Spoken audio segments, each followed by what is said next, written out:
Good morning, Tumela. We are bright, up and early here in East London in what is expected to be a very exciting final leg of the trophy tour. I mean, it started in Pretoria, went to Johannesburg, Soweto.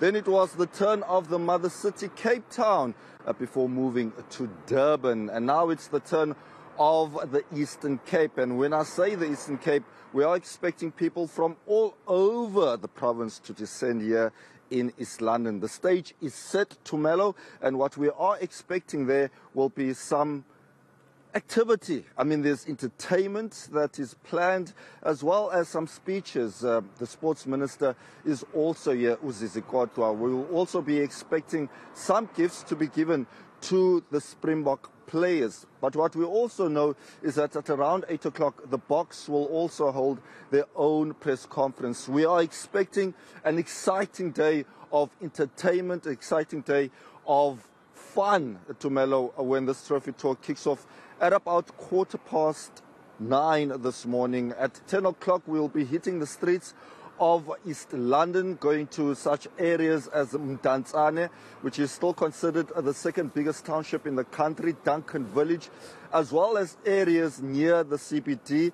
And of course, one can also expect the Boks to be lifting that trophy, the Webb Ellis Cup, in front of thousands and thousands of fans. If yesterday is anything to go by when the team landed, we are expecting many, many more Springbok supporters here in the Eastern Cape. Of course, the Eastern Cape itself, last time around in 2019, the trophy tour was in areas such as Gqeberha, but unfortunately, many people from Siya Kolisi's hometown are missing out. But we are expecting a lot of people from Gqeberha as well to join in on the festivities that is anticipated here today.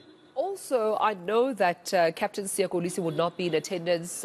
Ronald having to attend to family, commitments, and he has apologized before, right?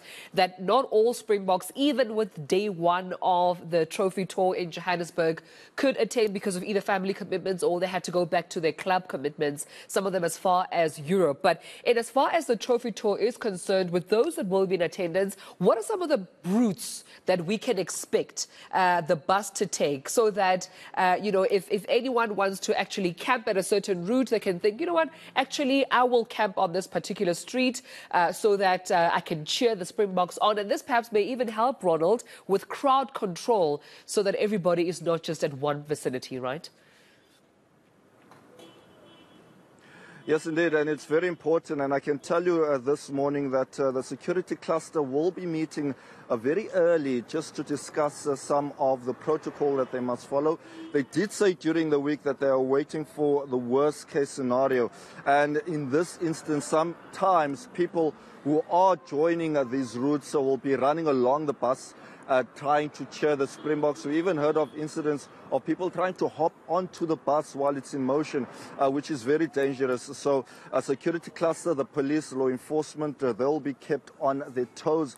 Just to go through some of the routes, it's quite an extensive, a map, Tumelo. We start off the left of Moore Street and go into the left into John Bailey Road, and we continue throughout the course of town.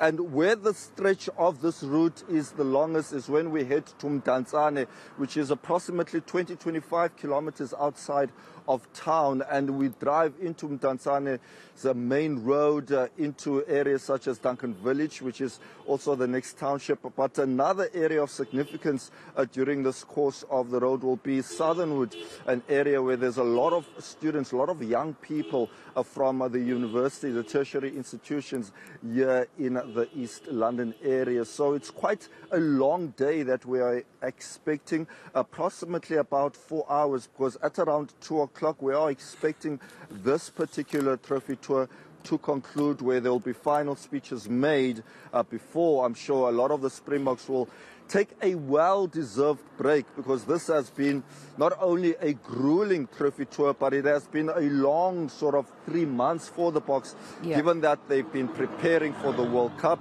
given that they've played their hearts out at the World Cup. I mean, who can forget the 1-point victory margins in the quarterfinal against France, in the semi-final against England, and in the final against New Zealand. So a lot of these players, they need a break. A lot of them still have got to go through their own club commitments. Of course, as you mentioned, that some of them have since left South Africa and are plying their trade, of course, overseas, preparing for their respective teams and the way going forward. And also some of them have to go through rehabilitation because several players have suffered injuries during the World Cup. Who can forget Magazole Mampimpi's World Cup cut short, as well as Malcolm Marx. Lucanio Am, who came in late into the squad due to injury, he also went through a bit of a turbulent time. So these players obviously need their break following this trophy tour, but we are expecting an exciting time. Several players hail from the Eastern Cape that we saw last night, the likes of Manila Bok. He hails from Humansdorp. A lot of people are looking forward to seeing him. J.D. Hendricks, he's from Breipach, just outside of Ekong. So a lot of people are excited to see him as well, and the likes of Magazole Mampimpi as well as Lucanio Am are hometown boys. A lot of people are hoping to rub shoulders with them, as well as Mzwandile Stick, who is the assistant coach. But as you rightly mentioned, we didn't see Siya Kolisi, unfortunately, at the airport last night due to family commitments. But we are remaining in hope, perhaps, to see the Springbok captain later today.